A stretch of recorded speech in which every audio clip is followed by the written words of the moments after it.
அல்ஹம்துலில்லா வஸ்ஸலாத்து வஸ்ஸலாமு அலா ரசூலில்லா. பெருமானா ஸல்லல்லாஹு அலைஹி வஸல்லம் அவர்களை பற்றி நாம் அதிகமாக தெரிய வேண்டும். காரணம், இந்த உலகத்திற்கே அருட்கொடை அல்லாஹ்வுடைய தூதர் ஸல்லல்லாஹு அலைஹி வஸல்லம்.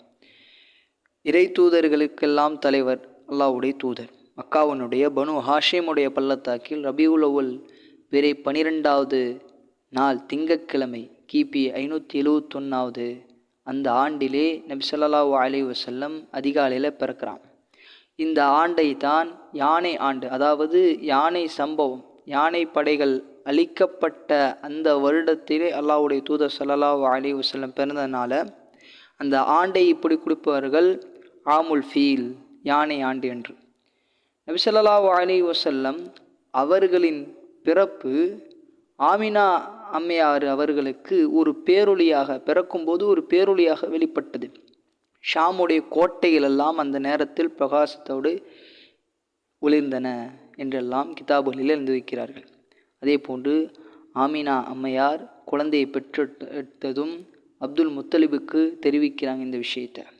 பிறகு தன் பேரரை தூக்கி சென்று காபத்துல்லாவிற்கு தூக்கி சென்று அல்லாஹ்வுக்கு நன்றி செலுத்துவதற்காக அவருக்காக துவா செய்கிறாங்க.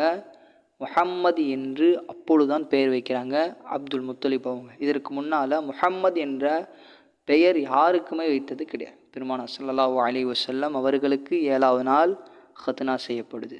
பிறகு ஒரு வாரம் கழித்து அவர்களுக்கு பால் ஊட்டுவதற்காக அபு லஹபுடைய அடிமை பெண் சுவைபியா என்ற அவர்கள்தான் முதலாக பால் ஊட்டுறாங்க.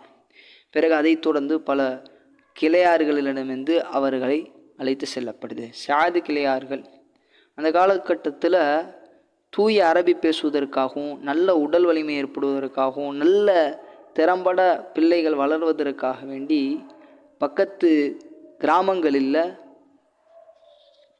தாய்மார்களை அழைத்து பால் போட்ட செய்வாங்க. அந்த வகையில் தான் ஹலீமா சாதியா என்ற பெண்மணி நபி ஸல்லல்லாஹு அலைஹி வஸல்லம் எடுத்துகிட்டு போய் தூக்கிட்டு போகிறான். அவங்க பால் கொடுப்பதற்காக வேண்டி எப்பொழுது நபியை தூக்கினார்களோ, எப்பொழுது அதை பொறுப்பெடுத்தார்களோ பால் போட்டுவதற்காக, வளர்ப்பதற்காக, அது நாள் முதல் அவர்களும் சரி, அவருடைய குடும்பத்தாரும் சரி, அவர்கள் வளர்க்கக்கூடிய ஆடுகள், மாடுகள், ஒட்டகங்கள் முதற்கொண்டு எல்லாமே பரக்கத் பொருந்தியதாகிறது.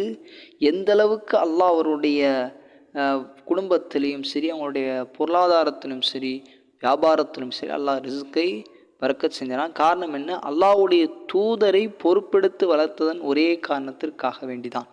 இப்போ நம்ம இந்த வகையில் நபி ஸல்லல்லாஹு அலைஹி வஸல்லம் அவர்களுடைய சிறப்புகளை நாம் பார்க்க வேண்டும்.